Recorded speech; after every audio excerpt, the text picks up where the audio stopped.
गफुर हालामनि सिङाव थानाय गरायमारी गामिनि थागिबि रुफाली बसुमतारी आरो गब्ला बसुमतारीनि आंगो फिसाजो उषा बसुमतारीया ब्लाड केन्सार बेरामजों नाख्रेबजानानै दं।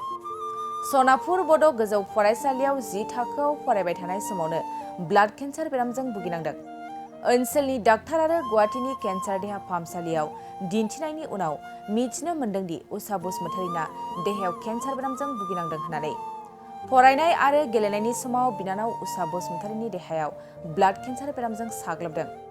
नखराव उफाय गैयैलाय न'नि दाउ अमा मोसौ मोसा फानसेयाव रांनि आंखाल जानानै फैदों। बेनिखायनो रायजो राजा एबा सोरखारनाव अनसुंथाइ बिदों। बिनानावखौ मदद खालामनो थाखाय नखरनि बिब'नि एकाउन्टआव अनसुंथाइ हरनो हागोन। Account 205000100111264 IFSC PUNB02052220 Contact 9864731015 Account holder name Somina Baaumatary। फिसाजोआथ' फार्स्टआव जेनेबा लांलाय लाबोलाय बेमार जादों आरो मोनसे खोथायाव जोंथ' मिथिया जेनेबा बेमार जाबाय नालाय लांलाय लाबोलाय जाबाय थादों आरो गफुराव लांलाय लाबोलाय खनथामसो जादों आरो बे मेरगानाव लांदों ओमफ्राय बेनिफ्राय आरो लाबोफिनबाय बे आजायानो लांग्रा आरो मोनसे खोथायाव लांग्राया आजायानो गथ'जों हरावसो लांदों आरो लांलाय लाबोलाय मायाव जानायमोन गिबियाव मायाव जानायमोन बेमारा हाथायाव जाग्रोदों आरो जेनेबा बे हाथायानो बन्द जाबानो एकदम मोजां जागोन होननानै बुंदों आरो ओमफ्राय दा मा रिपर्टआव मा खोन्थादों?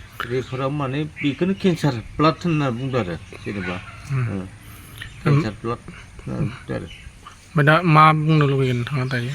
जेनेबा आं बेखौनो बुंनो लुगैदों जेनेबा मोजां जानांगौ आंनि फिसाजोआ बिदि आरो रायजो राजा आरो दानो जेनेबा आङो बयखौ खावलायजानो लुगैदों आंनि फिसाजोआ मोजाङाव फैथों जेनेबा मोजां जानांगौ आरो एसे जेनेबा रायजो राजानिफ्राय अनुदान आशिर्बाद मोजाङै खावलायहरदो आरो जेनेबा दा बबेयाव दं? गुवाहाटी बिबरा केन्सार हस्पिटालाव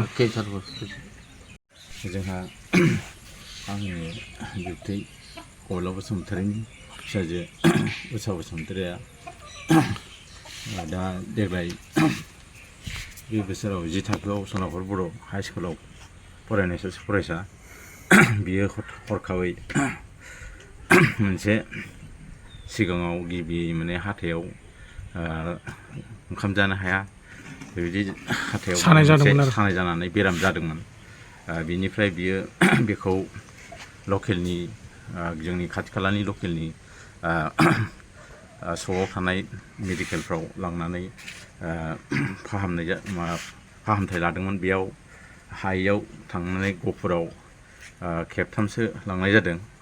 दा बेयाव हाथाइनि मोनसे डेन्टेल माबायाव मोजाङै फाहामथायखौ हामगोन खोमा होननानै लांदोंमोन, नाथाय बेयाव हायासै।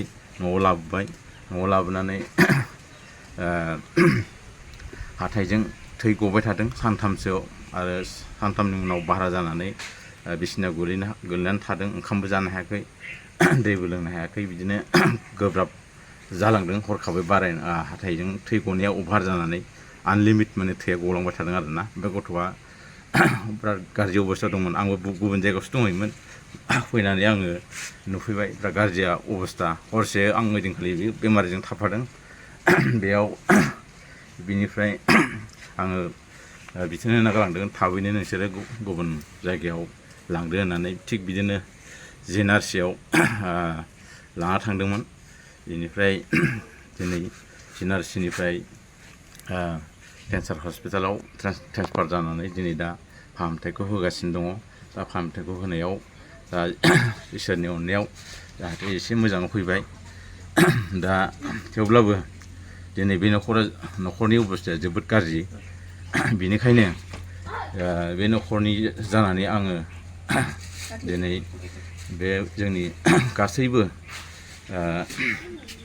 बिटिआरआव थानाय आरो बिटिआरनि बाहेरायाव थानाय गासैबो बर' रायजो राजाफ्रा अननानै जाहाथे बे न'खरखौ अनसुंथाइ होनानै जाहाथे बे बेरामिखौ नायनायाव जाहाथे मदद होगोन जाहाथे बे फरायफुनाय सासे गथ' बेनिखायनो बिनि जिउखौ जाहाथे मोजाङै फरायफिननानै जाहाथे दावगालांनो हाथों बेखौसो जों आसा खालामो आरो जोंबो न'खरनिफ्राय जाथि खुरमा बाय बाहागि अननानै जा एसे हायो बेखौ जोङो कालेक्सन खालामनानै हरनायखौ जोङो लादों लासैनो दाथ' फाहामथायखौ होगासिनो दङ थेवब्लाबो जाहाथे मोजाङै मोजां रायजो राजानिफ्राय जोङो अनसुंथाइखौ मोनगोन होननानै मदद मोनगोन होननानै जोङो आं गुरैयै खुलुमनाय आरो सिबिनायखौ बावनानै रायजोनिसिम खुलुमनाय जाबाय।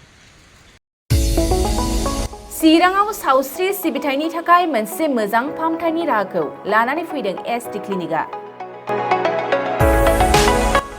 आथिखालाव सुबुंनि देहायाव नुजाथिबाय थानाय डायबिटिस बेरामनि थाखाय मोजां फाहामथाय होयो एसटि क्लिनिकआ। चिरां जिल्लानि SBI काजलगाव ब्रान्चनि लांगोनायाव फसंनाय एसटि क्लिनिकआव डायबिटिस बेरामनि अनगायैबो फाहामथाय होबावगोन लिभारनि जेंना आरो माखासे सरासनस्रा बेमारफोर।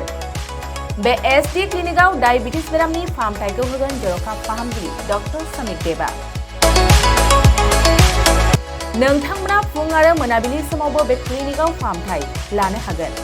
डक्टर, लेबरेटरि, मुलि, ECG सिबिथायनि खाबुफोरखौ बे एसटि क्लिनिकआव मोनजोबगोन। जुदि एसटि क्लिनिकआव रायजो राजाफ्रा गाव गावनि देहायारि जेंनाखौ फाहामथाय लानोबा नैबे मबाइल नम्बर 7002293924 एबा 9954687226 आव थोंजों मुं थिसननो हागोन।